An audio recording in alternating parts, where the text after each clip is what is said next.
ನನ್ನ ಹೆಸರು ರಾಜೇಶ್ವರಿ, ವಯಸ್ಸು 36. ನನಗೆ ಮನೆಯಲ್ಲಿ ಚಿಕ್ಕ ವಯಸ್ಸಿಗೆ ಮದುವೆ ಮಾಡಿದರು. ಹಾಗೆ ನನಗೆ ಒಬ್ಬಳೇ ಮಗಳು, ಅವಳಿಗೆ 19 ವರ್ಷ. ನಮ್ಮ ಊರು ದಾವಣಗೆರೆ, ಆದರೆ ನಾನು ಮದುವೆಯಾಗಿದ್ದು ಮೈಸೂರಿಗೆ.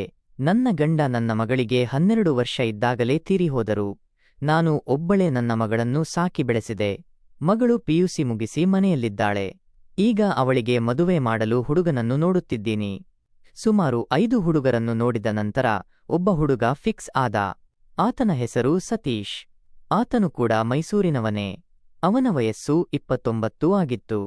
ಅವನು ಅವರ ಮನೆಯಲ್ಲಿ ಒಬ್ಬನೇ ಮಗನಾಗಿದ್ದ. ನನ್ನ ಮಗಳಿಗೆ ಇವನು ಒಳ್ಳೆಯ ಜೋಡಿ ಎಂದು ನನಗೆ ಅನಿಸಿತು. ಒಳ್ಳೆಯ ಆಸ್ತಿ ಅಂತಸ್ತು ಎಲ್ಲ ಇದೆ. ಹಾಗಾಗಿ ಅವನಿಗೆ ಕೊಟ್ಟು ಮದುವೆ ಮಾಡಲು ನಿರ್ಧರಿಸಿದೆ. ಹೀಗಾಗಿ ಕೂಡಿಟ್ಟಿದ್ದ ಹಣವನ್ನೆಲ್ಲ ಖರ್ಚು ಮಾಡಿ ಒಂದು ದೊಡ್ಡ ಮದುವೆ ಛತ್ರದಲ್ಲಿ ಮದುವೆ ಮಾಡಿ ಮುಗಿಸಿದೆ. ನಂತರ ಅವರ ಮನೆಗೆ ನನ್ನ ಮಗಳು ಪಾದಾರ್ಪಣೆ ಮಾಡಿದಳು. ನನ್ನ ಮಗಳು ತುಂಬಾ ಭಯಪಡುತ್ತಿದ್ದಳು. ಅವಳಿಗೆ ನಾನು ಧೈರ್ಯ ತುಂಬಿ ಅವರ ಮನೆಗೆ ಕಳುಹಿಸಿದೆ. ನನ್ನ ಅಳಿಯ ಒಬ್ಬ ಸಾಫ್ಟ್ವೇರ್ ಇಂಜಿನಿಯರ್ ಆಗಿದ್ದ. ಅವನಿಗೆ ಆಫೀಸ್ ಕೆಲಸಕ್ಕಿಂತ ಮನೆಯಲ್ಲೇ ಕೆಲಸ ಇರುತ್ತಿತ್ತು. ಹೀಗಾಗಿ ಅವರು ಆಫೀಸ್ಗಿಂತ ಮನೆಯಲ್ಲೇ ಜಾಸ್ತಿ ಇರುತ್ತಿದ್ದರು. ಪ್ರಸ್ತದ ಶಾಸ್ತ್ರ ಮತ್ತು ಅನುಮಾನ. ನಾನು ಅವರಿಬ್ಬರನ್ನು ಪ್ರಸ್ತದ ಶಾಸ್ತ್ರಕ್ಕೆ ನಮ್ಮ ಮನೆಗೆ ಕರೆದೆ. ನನ್ನ ಅಳಿಯ ಮಗಳು ಮನೆಗೆ ಬಂದರು. ನಾನು ಅವರಿಬ್ಬರನ್ನು ಶಾಸ್ತ್ರಕ್ಕೆ ಕೂರಿಸಿದೆ. ನಂತರ ಶಾಸ್ತ್ರ ಎಲ್ಲ ಮುಗಿದ ನಂತರ ಇಬ್ಬರನ್ನು ಪ್ರಸ್ತದ ಕೋಣೆಗೆ ಕಳುಹಿಸಿ ನಾನು ಮನೆಯಿಂದ ಆಚೆ ಮಲಗಿಕೊಂಡೆ. ನಂತರ ಸಮಯ 12ಕ್ಕೆ ಜಾರಿತು. ಮನೆಯಿಂದ ಯಾವುದೇ ಶಬ್ದ ಕೂಡ ಬರುತ್ತಿರಲಿಲ್ಲ. ನನಗೆ ಅನುಮಾನ ಬಂದು ರೂಮಿನ ಕಿಟಕಿಯ ಹತ್ತಿರ ಹೋದೆ. ಕಿಟಕಿ ಓಪನ್ ಆಗಿತ್ತು. ನಾನು ಇಣುಕಿ ನೋಡಿದೆ. ನನ್ನ ಅಳಿಯ ಮಗಳು ಇಬ್ಬರು ದೂರ ದೂರ ಮಲಗಿದ್ದರು. ನಾನು ಯೋಚಿಸಿದೆ, ಇವರಿಬ್ಬರ ಮಧ್ಯೆ ಏನೂ ಆಗಿಲ್ವಾ ಅಂತ. ನಂತರ ನಾನು ಹೋಗಿ ಮಲಗಿಕೊಂಡೆ. ಬೆಳಿಗ್ಗೆ ಆಯಿತು. ನಾನು ಮನೆ ಬಾಗಿಲನ್ನು ಬಡಿದೆ. ಮಗಳು ಬಂದು ಬಾಗಿಲನ್ನು ತೆರೆದಳು. ಅವಳು ರಾತ್ರಿ ಹೇಗೆ ಅಲಂಕಾರ ಮಾಡಿದಳೋ ಬೆಳಿಗ್ಗೆಯೂ ಕೂಡ ಹಾಗೆ ಇದ್ದಳು. ಅವಳಲ್ಲಿ ಏನು ಬದಲಾವಣೆ ಇರಲಿಲ್ಲ. ನನಗೆ ತುಂಬ ಅನುಮಾನ ಬಂದಿತು. ನಾನು ಮಗಳಿಗೆ ಈ ವಿಷಯವನ್ನು ಕೇಳೋಕೂ ಆಗಲ್ಲ, ಬಿಡೋಕೂ ಆಗಲ್ಲ ಅಂತ ಪರಿಸ್ಥಿತಿಯಲ್ಲಿದ್ದೆ. ನಂತರ ಅಳಿಯ ಮಗಳು ಇಬ್ಬರೂ ಅವರ ಮನೆಗೆ ಹೊರಟರು. ನಾನು ಧೈರ್ಯ ಮಾಡಿ ನಾಚಿಕೆಯನ್ನು ಬಿಟ್ಟು ನನ್ನ ಮಗಳನ್ನು ಕರೆದು ಕೇಳಿದೆ, ರಾತ್ರಿ ಏನೂ ಆಗಿಲ್ವ ಮಗಳೇ ಅಂದೆ. ಅದಕ್ಕೆ ಅವಳು ಸ್ವಲ್ಪ ಸಮಯ ಮೌನವಾಗಿದ್ದಳು. ಏನೂ ಹೇಳುತ್ತಿರಲಿಲ್ಲ, ಭಯಪಡುತ್ತಿದ್ದಳು. ಆಗ ನಾನು ಅವಳಿಗೆ ಹೇಳಿದೆ, ನೋಡಮ್ಮ, ಏನು ಭಯಪಡಬೇಡಿ, ನಾನು ನಿನ್ನ ಅಮ್ಮ. ನನ್ನ ಹತ್ತಿರ ಹೇಳೋಕೆ ನಾಚಿಕೆ ಗೀಚಿಕೆ ಎಲ್ಲ ಬೇಡ, ಆಯಿತಾ? ನೀನು ಏನೇ ಇದ್ದರೂ ನನ್ನ ಹತ್ತಿರ ಹೇಳಿಕೋಬೇಕು ಕಂದ. ನನಗೆ ನಿನ್ನ ಬಿಟ್ಟರೆ ಯಾರಿದ್ದಾರೆ? ನಿನಗೆ ನನ್ನ ಬಿಟ್ಟರೆ ಯಾರಿದ್ದಾರೆ ಹೇಳು ಅಂದೆ. ಆಗ ನನ್ನ ಮಗಳು ಹೇಳಿದಳು, ಇಲ್ಲಮ್ಮ, ರಾತ್ರಿ ನಮ್ಮಿಬ್ಬರ ಮಧ್ಯೆ ಏನೂ ಆಗಿಲ್ಲ ಅಮ್ಮ. ಅವರಿಗೆ ಇದೆಲ್ಲ ಇಷ್ಟ ಇಲ್ವಂತೆ. ನಾನು ಅದಕ್ಕೆ ಅವರಿಗೆ ಕೇಳಿದೆ, ಯಾಕೆ ಇಷ್ಟ ಇಲ್ಲ ನಿಮಗೆ ಅಂತ. ಅದಕ್ಕೆ ಅವರು ಏನೂ ಹೇಳಲಿಲ್ಲ ಅಮ್ಮ, ಸುಮ್ಮನೆ ಹಾಗೆ ಮಲ್ಕೊಬಿಟ್ರು. ನಾನು ಹಾಗೆ ಮಲಗಿಕೊಂಡೆ ಅಮ್ಮ, ಅಷ್ಟೇ ಅಂದಳು. ಅದಕ್ಕೆ ನಾನು ಹೇಳಿದೆ, ಹೌದಾ, ಸರಿ ಆಯಿತು. ಈಗ ನೀನು ನಿಮ್ಮ ಅತ್ತೆ ಮನೆಗೆ ಹೊರಡು. ಮುಂದೆ ಏನ್ ಮಾಡೋದು ಅಂತ ನಾನು ಯೋಚನೆ ಮಾಡ್ತೀನಿ ಅಂದೆ. ಅದಕ್ಕೆ ಅವಳು, ಸರಿ ಆಯಿತು ಅಮ್ಮ, ನಾನು ಹೋಗುತ್ತೀನಿ ಅಂತ ಅಲ್ಲಿಂದ ಮಗಳು, ಅಳಿಯ ಇಬ್ಬರು ಹೊರಟರು. ಅಳಿಯನ ಅನಿರೀಕ್ಷಿತ ಭೇಟಿ. ಹೀಗೆ ಒಂದು ದಿನ ನಮ್ಮ ಮನೆಯಲ್ಲಿ ಮದುವೆಗೆ ಅಂತ ಹಾಕಿದ್ದ ಚಪ್ಪರವನ್ನು ಬಿಚ್ಚುತ್ತಾ ಕುಳಿತಿದ್ದೆ. ಆದರೆ ಅದು ನನ್ನೊಬ್ಬಳ ಕೈಯಲ್ಲಿ ಸಾಧ್ಯವಿರಲಿಲ್ಲ. ಅದೇ ಸಮಯಕ್ಕೆ ನನ್ನ ಮಗಳು ಫೋನ್ ಮಾಡಿದಳು. ಅಮ್ಮ, ಏನ್ ಮಾಡ್ತಿದ್ದೀಯಾ ಅಂದಳು. ನಾನು ಅದಕ್ಕೆ ಚಪ್ಪರ ತೆಗೆಯುತ್ತಿದ್ದೀನಿ ಮಗಳೇ ಅಂದೆ. ಅದಕ್ಕೆ ಅವಳು ಹೇಳಿದಳು, ಅಮ್ಮ, ಅದು ನಿನ್ನೊಬ್ಬಳೆ ಮಾಡೋಕೆ ಆಗಲ್ಲ ಅಮ್ಮ. ಮನೆ ಹತ್ತಿರ ಬೇರೆ ಯಾರಾದರೂ ಇದ್ರೆ ಕರ್ಕೋ ಅಂದಳು. ನಾನು ಹೇಳಿದೆ, ಇಲ್ಲ ಮಗಳೇ, ಮನೆ ಹತ್ತಿರ ಬೇರೆ ಯಾರೂ ಇಲ್ಲ. ಇವತ್ತು ಗುರುವಾರ ಅಲ್ವಾ, ಎಲ್ಲ ಕೆಲಸಕ್ಕೆ ಹೋಗಿರುತ್ತಾರೆ. ಭಾನುವಾರ ಆಗಿದ್ರೆ ಯಾರಾದರೂ ಸಿಕ್ಕಿರುವರು. ಆದರೆ ಭಾನುವಾರ ಚಪ್ಪರ ಬಿಚ್ಚು ಹಾಗಿಲ್ಲ ಕಣವ. ಅದಕ್ಕೆ ಒಬ್ಬಳೇ ತೆಗಿತಿದ್ದೀನಿ ಅಂದೆ. ಅದಕ್ಕೆ ಅಮ್ಮ, ನಿನ್ನ ಒಬ್ಬಳೇ ಮಾಡಬೇಡ, ನನ್ನ ಗಂಡ ಮನೆಯಲ್ಲೇ ಇದ್ದಾರೆ, ನಾನು ಅವರನ್ನು ಕಳುಹಿಸುತ್ತೀನಿ ಇರು ಅಂದಳು. ನಾನು, ಬೇಡ ಬಿಡಮ್ಮ, ಪರವಾಗಿಲ್ಲ ಅಂದೆ.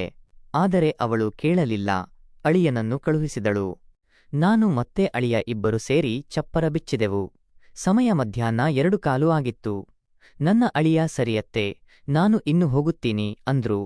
ನಾನು, ಅಯ್ಯೋ, ಊಟ ಮಾಡಿಕೊಂಡು ಬಿಸಿಲು ಕಡಿಮೆ ಆದ ಮೇಲೆ ಹೋಗುವರಂತೆ, ಬನ್ನಿ ಅಳಿಯಂದಿರೆ ಅಂದೆ. ಅದಕ್ಕೆ ಅವರು, ಸರಿ ಆಯಿತು ಅತ್ತೆ ಅಂದ್ರು. ಅವರು ಬಿಸಿಲಲ್ಲಿ ನಿಂತು ಪೂರ್ತಿ ಬೆವರಿದರು. ನಾನು ಅವರಿಗೆ ಹೇಳಿದೆ, ನೀವು ಹೋಗಿ ಸ್ನಾನ ಮಾಡಿಕೊಂಡು ಬನ್ನಿ ಅಪ್ಪ, ತುಂಬಾ ಬೆವರಿದ್ದೀರಾ, ನಾನು ಅಷ್ಟರಲ್ಲಿ ಅಡುಗೆ ರೆಡಿ ಮಾಡುತ್ತೀನಿ ಅಂದೆ. ಅದಕ್ಕೆ ಅವರು ಸರಿ ಆಯಿತು ಅಂತ ಸ್ನಾನಕ್ಕೆ ಹೋದರು. ನಂತರ ನಾನು ಅಡುಗೆ ಕೆಲಸ ಮುಗಿಸಿದೆ. ನನ್ನ ಅಳಿಯ ಅತ್ತೆ ಟವೆಲ್ ಕೊಡಿ ಅಂದರು. ನಾನು ಟವೆಲ್ ತಗೊಂಡು ಅಳಿಯನಿಗೆ ಕೊಟ್ಟೆ. ನಂತರ ಅಳಿಯ ಆಚೆ ಬಂದರು. ಅವರ ಸೌಂದರ್ಯ ನೋಡಿ ನನ್ನ ಹೊಲದಲ್ಲಿ ನೀರು ಬಂದಂತಾಯಿತು. ಹಾಗೆ ನಾನು ಅಂದುಕೊಂಡೆ, ಇವರನ್ನು ಈ ರೀತಿ ನೋಡಿದರೆ ನನಗೆ ಆಕರ್ಷಣೆ ಆಗುತ್ತಿದೆ, ಅಂಥದರಲ್ಲಿ ನನ್ನ ಮಗಳಿಗೆ ಹೇಗೆ ಆಗಿರಬೇಕು ಅಂತ. ನಂತರ ನಾನು ಅವರಿಗೆ ಊಟವನ್ನು ಬಡಿಸಿ ನಾನು ಕೂಡ ಅವರ ಜೊತೆ ಊಟವನ್ನು ಮುಗಿಸಿದೆ. ಊಟದ ನಂತರ ಅವರು, ಅತ್ತೆ ನಾನು ಮನೆಗೆ ಹೋಗ್ತೀನಿ ಅಂದ್ರು. ನಾನು, ಇರಿ, ಈಗ ತಾನೇ ಊಟ ಮಾಡಿದ್ದೀರಾ? ಆಚೆ ತುಂಬಾ ಬಿಸಿಲು ಇದೆ, ಸ್ವಲ್ಪ ಸಮಯ ಮಲಗಿದ್ದು ಸಂಜೆ ಹೋಗುವರಂತೆ ಅಂದೆ. ಅದಕ್ಕೆ ಅವರು ಸರಿಯಾಯಿತು ಅತ್ತೆ ಅಂದು ರೂಮಿಗೆ ಹೋಗಿ ಮಲಗಿಕೊಂಡರು. ಅಳಿಯನ ಮುಂದೆ ರಾಜೇಶ್ವರಿ. ನಾನು ಪಾತ್ರೆಯನ್ನೆಲ್ಲ ತೊಳೆದು ಸ್ನಾನಕ್ಕೆ ಹೊರಟೆ. ನಂತರ ಸ್ನಾನ ಮುಗಿಸಿ ಸ್ನಾನದ ಮನೆಯಲ್ಲಿ ಇದ್ದ ನನ್ನ ಟವಲ್ ಮತ್ತೆ ಬಟ್ಟೆಯನ್ನು ಎತ್ತಿಕೊಂಡೆ. ಬರೀ ನೈಟಿ ಮತ್ತೆ ಟವಲ್ ಮಾತ್ರ ಸ್ನಾನದ ಮನೆಯಲ್ಲಿ ಇತ್ತು. ನನ್ನ ಒಳ ಉಡುಪುಗಳು ರೂಮಿನಲ್ಲಿ ಇದ್ದ ಬೀರು ಅಲ್ಲಿ ಇತ್ತು. ನಾನು ನೈಟಿ ಹಾಕಿಕೊಂಡು ಆಚೆ ಬಂದೆ. ಅಳಿಯ ಬೇರೆ ರೂಮಲ್ಲಿ ಮಲಗಿದರೆ ಹೇಗೆ ರೂಮಿಗೆ ನಾನು ಹೋಗೋದು ಈಗ ಅಂತ ಯೋಚನೆ ಮಾಡುತ್ತಾ ಇದ್ದೆ. ನಂತರ ಧೈರ್ಯ ಮಾಡಿ ಮೆಲ್ಲನೆ ರೂಮಿನ ಬಳಿ ಹೋಗಿ ನೋಡಿದೆ. ಅಳಿಯ ಇನ್ನೂ ಗಾಢನಿದ್ರೆ ಮಾಡುತ್ತಿದ್ದಾರೆ ಅಂತ ಅನಿಸಿತು. ಹಾಗಾಗಿ ನಾನು ಮೆಲ್ಲನೆ ರೂಮಿನ ಒಳಗೆ ಹೋಗೋಕೆ ಶುರು ಮಾಡಿದೆ. ಹೇಗೋ ಮಾಡಿ ರೂಮಿನ ಬೀರು ಬಳಿ ಬಂದೆ. ಬೀರು ಡೋರ್ ಓಪನ್ ಮಾಡಿದೆ. ಸ್ವಲ್ಪ ಶಬ್ದ ಬಂತು. ನಾನು ಅಳಿಯನಿಗೆ ಎಚ್ಚರ ಆಯಿತೇನೋ ಅಂತ ಅಂದುಕೊಂಡೆ. ಆದರೆ ಅವರು ಇನ್ನೂ ಮಲಗಿದ್ದರು. ಸಡನ್ ಆಗಿ ರೂಮಿನ ಕಿಟಕಿಯಿಂದ ಜೋರಾಗಿ ಗಾಳಿ ಬೀಸಿತು. ಸಡನ್ ಆಗಿ ರೂಮಿನ ಡೋರ್ ಪಟ್ ಅಂತ ಕ್ಲೋಸ್ ಆಗೋಯ್ತು. ನಾನು ಅಳಿಯ ಎದ್ದೇಳುತ್ತಾನೆ ಈಗ ಅಂತ ಅಂದುಕೊಂಡೆ. ಆದರೆ ಅವರು ಈಗಲೂ ಎಚ್ಚರವಾಗಲಿಲ್ಲ. ನಾನು ಬೇಗ ನನ್ನ ಒಳ ಉಡುಪುಗಳನ್ನು ಎತ್ಕೊಂಡು ಓಡಿ ರೂಮಿನ ಡೋರ್ ಹತ್ತಿರ ಬಂದು ಡೋರ್ ಓಪನ್ ಮಾಡಲು ಟ್ರೈ ಮಾಡ್ತಾ ಇದ್ದೀನಿ. ಆದ್ರೆ ಡೋರ್ ಓಪನ್ ಆಗ್ತಾನೇ ಇರಲಿಲ್ಲ. ನನ್ನ ಅವಸ್ಥೆ ಬೇರೆ, ಬರೀ ನೈಟಿಲಿ ಇದ್ದೀನಿ, ಒಳಗೆ ಯಾವ ಬಟ್ಟೆ ಕೂಡ ಧರಿಸಿಲ್ಲ. ಈ ಡೋರ್ ಬೇರೆ ಟ್ರೈ ಮಾಡಿದರೂ ಓಪನ್ ಆಗ್ತಾ ಇಲ್ಲ.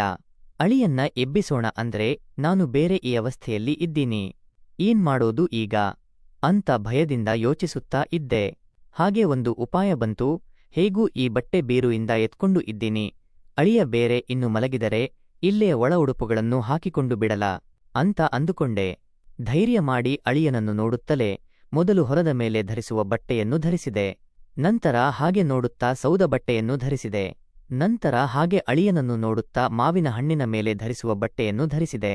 ನಂತರ ಹಾಗೆ ನೋಡುತ್ತಾ ಸೀರೆಯನ್ನು ಉಡೋಣ ಅಂತ ಸೀರೆ ಎತ್ಕೊಳ್ಳೋಕೆ ಮೆಲ್ಲನೆ ಬೀರುವಿನ ಬಳಿ ಹೋದೆ. ನಾನು ಮೆಲ್ಲನೆ ಅಳಿಯನನ್ನು ನೋಡುತ್ತಲೇ ಹಿಂದೆ ತಿರುಗಿ ಬೀರು ಡೋರ್ ಓಪನ್ ಮಾಡಲು ಸ್ಟಾರ್ಟ್ ಮಾಡಿದೆ. ಆಗ ಸಡನ್ ಆಗಿ ಅಳಿಯ ಕೆಮ್ಮಿದರು. ಇನ್ನು ನನ್ನ ಕಥೆ ಮುಗೀತು ಅಂತ ಅಂದುಕೊಂಡೆ. ಬೀರು ಡೋರ್ನ ಹಾಗೆ ಬಿಟ್ಟು ಹಿಂದೆ ತಿರುಗಿ ಅಳಿಯನನ್ನು ನೋಡಿದೆ. ಆಗಲೂ ಅವರು ಇನ್ನು ನಿದ್ರೆ ಮಾಡುತ್ತಿದ್ದರು. ನನಗೆ ತುಂಬಾ ಭಯ ಆಗಿ ನೈಟಿ ಹಾಕಿಕೊಂಡು ಫಸ್ಟ್ ಇಲ್ಲಿಂದ ಆಚೆ ಹೋಗೋಣ ಅಂತ ಅಂದುಕೊಂಡೆ. ಅಳಿಯನ ಆಸೆಗಳು ಮತ್ತು ರಾಜೇಶ್ವರಿ ಒಪ್ಪಿಗೆ. ಆಗ ನನ್ನ ಹಿಂದೆಯಿಂದ ನನ್ನ ಸೋದ ಮೇಲೆ ಕೈ ಹಾಕಿ ಸತ್ತಾ ಇದ್ದರು. ಹಬಿಸಿ ಸ್ಪರ್ಶ ನನ್ನ ಸೋದ ಮೇಲೆ ಬಿದ್ದು ನನ್ನ ಹೊಲದಲ್ಲಿ ಮತ್ತೆ ನೀರು ಬರಲು ಶುರುವಾಯಿತು. ನಂತರ ನನಗೆ ಅಳಿಯಂದ್ರು ಸ್ನಾನ ಮಾಡಿ ಆಚೆ ಬಂದಿದ್ದು ನೆನಪಾಗುತ್ತಿತ್ತು.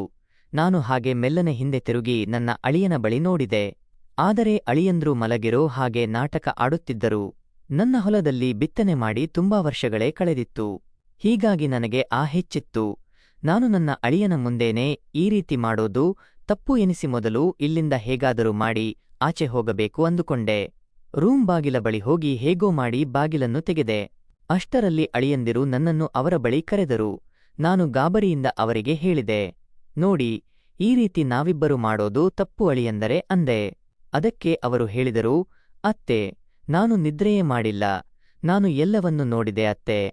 ನಾನು ಚಿಕ್ಕ ವಯಸ್ಸಿನಿಂದ ಇಲ್ಲಿಯವರೆಗೂ ಯಾರ ಬಗ್ಗೆ ಕೂಡ ಈ ರೀತಿ ನಡೆದುಕೊಂಡಿಲ್ಲ ಅತ್ತೆ. ನಿಮ್ಮನ್ನು ಈ ರೀತಿ ನೋಡಿ ನಿಮ್ಮ ಹೊಲದಲ್ಲಿ ಬಿತ್ತನೆ ಮಾಡಲು ನನಗೆ ತುಂಬಾ ಆಸೆಯಾಗಿದೆ ಅತ್ತೆ. ನನಗೆ ಗೊತ್ತು ನಿಮ್ಮ ಹೊಲದಲ್ಲಿ ಬಿತ್ತನೆ ಮಾಡಿ ತುಂಬಾ ವರ್ಷ ಆಗಿದೆ ಅಂತ. ಅತ್ತೆ, ದಯವಿಟ್ಟು ನಿಮ್ಮ ಹೊಲದಲ್ಲಿ ಬಿತ್ತನೆ ಮಾಡಲು ಅಪ್ಪಣೆ ಕೊಡಿ ಅತ್ತೆ ಅಂದರು. ನನಗೂ ಅದರ ಮೇಲೆ ಇದ್ದಿದ್ದರಿಂದ ಯೋಚಿಸದೆ ಅವರಿಗೆ ಅಪ್ಪಣೆ ಕೊಟ್ಟೆ. ನಂತರ ನನ್ನ ಅಳಿಯ ಹೊಲದಲ್ಲಿ ಆಟ ಆಡಲು ಶುರು ಮಾಡಿದರು. ನಂತರ ಆಟವನ್ನು ಮುಗಿಸಿದರು. ಕಥೆಯ ಅಂತ್ಯ. ಎಲ್ಲಾ ಮುಗಿದ ಮೇಲೆ ನಾನು ಅವರಿಗೆ ಹೇಳಿದೆ, ಅಳಿಯಂದರೆ ಈ ವಿಷಯ ಯಾರಿಗೂ ಗೊತ್ತಾಗೋದು ಬೇಡ ಅಂತ ಹೇಳಿದೆ. ಅದಕ್ಕೆ ಆಯ್ತು ಅತ್ತೆ, ಬಿಡಿ, ಇಲ್ಲಿ ಆಗಿದನ್ನ ಯಾರಿಗೂ ಹೇಳಲ್ಲ ಅಂದ್ರು. ಸರಿಯಾಯಿತು, ನಾನು ನಿಮಗೆ ಒಂದು ವಿಷಯ ಕೇಳಬೇಕು ಅಂದೆ. ಕೇಳಿ ಅತ್ತೆ, ಪರವಾಗಿಲ್ಲ ಅಂದ್ರು. ನಾನು ಹೇಳಿದೆ, ಅಲ್ಲ ಅಳಿಯಂದರೆ, ನನ್ನ ಜೊತೆ ಈ ಮಟ್ಟಿಗೆ ಆಟವನ್ನು ಆಡಿದ್ರಿ, ಆದರೆ ಅವತ್ತು ಶಾಸ್ತ್ರದ ದಿವಸ ನನ್ನ ಮಗಳ ಜೊತೆ ಯಾಕೆ ಏನು ಮಾಡಲಿಲ್ಲ ಅಂದೆ. ಆಗ ಅವರು ಹೇಳಿದರು, ಇಲ್ಲ ಅತ್ತೆ, ನನಗೆ 18 ವರ್ಷ ಆದಾಗಿನಿಂದ ನನಗೆ ಹುಡುಗಿಯರ ಮೇಲೆ ಈ ರೀತಿ ಯಾವ ಭಾವನೆ ಕೂಡ ಬರುತ್ತಿರಲಿಲ್ಲ. ನಾನು ಸುಮಾರು ಚಿತ್ರಗಳನ್ನು ನೋಡಿದೆ, ಆದರೆ ಏನೂ ಪ್ರಯೋಜನ ಆಗಲಿಲ್ಲ ಅತ್ತೆ. ಈಗ ನಿಮ್ಮ ಸೌಂದರ್ಯ ನೋಡಿ ನನಗೆ ಭಾವನೆ ಬಂತು ಅತ್ತೆ. ನಿಮ್ಮಿಂದ ಎಲ್ಲ ಸರಿಯಾಯಿತು ಅತ್ತೆ, ಧನ್ಯವಾದ ನಿಮಗೆ ಅತ್ತೆ ಅಂದ್ರು. ನಾನು ಹೌದಾ ಅಳಿಯಂದರೆ, ಸರಿಯಾಯಿತು, ಇನ್ಮುಂದೆ ಆದರೂ ನನ್ನ ಮಗಳ ಜೊತೆ ಈ ವಿಷಯದಲ್ಲಿ ಚೆನ್ನಾಗಿ ಇರಿ ಅಂತ ಹೇಳಿದೆ. ಅದಕ್ಕೆ ಅವರು, ಸರಿ ಅತ್ತೆ, ಆಯ್ತು ಅತ್ತೆ. ಒಂದು ಮಾತು, ದಯವಿಟ್ಟು ಇವತ್ತು ನನ್ನಿಂದ ಬೇಜಾರಾಗಿದ್ರೆ ನನ್ನ ಕ್ಷಮಿಸಿ ಅತ್ತೆ, ಇಷ್ಟೆಲ್ಲ ಆಗೋಯ್ತು ಅಂದ್ರು. ಅದಕ್ಕೆ ನಾನು, ಸರಿ ಆಯಿತು, ಪರವಾಗಿಲ್ಲ ಬಿಡಿ, ನೀವು ಹೋಗಿದ್ದು ಬನ್ನಿ ಅಂದೆ. ಸರಿ ಅಂತ ಅಳಿಯಂದ್ರು ಅಲ್ಲಿಂದ ಹೊರಟರು. ಇಲ್ಲಿಗೆ ಈ ಕಥೆ ಮುಕ್ತಾಯವಾಗಿದೆ. ಈ ಕಥೆ ಕೇವಲ ಕಾಲ್ಪನಿಕ ಕಥೆ ಅಷ್ಟೇ ಸ್ನೇಹಿತರೆ. ದಯವಿಟ್ಟು ಈ ಕಥೆ ನಿಮಗೆ ಇಷ್ಟವಾಗಿದ್ದರೆ ಒಂದು ಲೈಕ್ ಕೊಟ್ಟು ನಮ್ಮ ಯೂಟ್ಯೂಬ್ ಚಾನಲ್ ಅನ್ನು ಸಬ್ಸ್ಕ್ರೈಬ್ ಮಾಡಿಕೊಳ್ಳಿ.